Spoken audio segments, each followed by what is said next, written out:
Okay, so the whole point of this argument is Aquinas wrote this argument to rebuttal Aristotle and these kinds of philosophers throughout his time in his life. So in Aristotle's argument, he talked a lot about movement and the movement of the universe, and it's just kind of this thing, basically, that it does.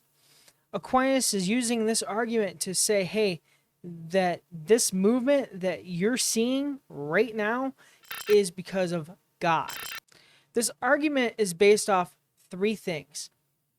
The first one is actuality, what is the real world, the physical state, movement, the process of change, and potentiality, an object's potential to be changed or to change. All that being said, that's just a brief little backstory on this argument and how it came about throughout history. So this argument is called Aquinas' first way, the unmoved mover. First premise, some things are moved. Second premise, whatever is moved by another. Third premise, there cannot be an infinite series of movers. Fourth premise, so there must be an unmoved mover. Now, a question you may be asking is, what exactly does this mean?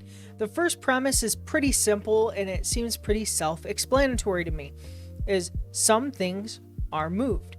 In other words, not everything can be moved, and when it says moved, remember, it means changed. And then the second premise, it says whatever is moved by another. There needs to be something that implements that change. Third premise, there cannot be an infinite series of movers.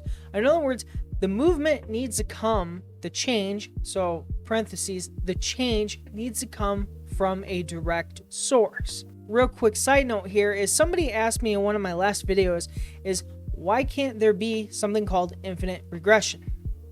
And the best way and easiest way to explain this is with a quick illustration. Let's say there's 5 people waiting in line for a bus, and bus pulls up and it costs $1 to get on that bus. Now you don't have $1, so you can't get on the bus.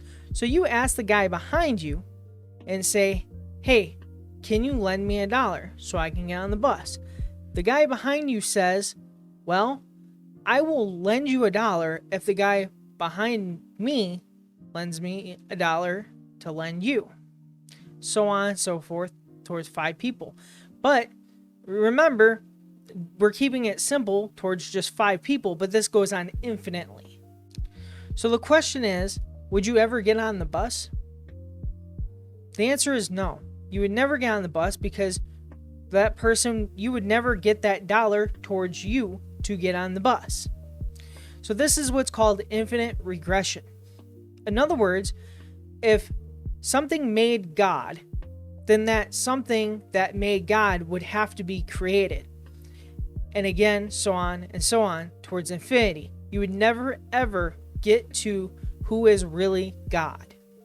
That's why that premise is there, and it stops and prevents this argument from being invalid. And if you look at premise 4, it clearly states there must be an unmoved mover. In other words, there must be a source of all the change. So I hope you guys like this argument. I hope it got you guys thinking a little bit. To all my atheist friends out there, I really hope you guys kind of chew on this a little bit and get you thinking a little bit. To all the Christian friends out there, I hope to strengthen your faith.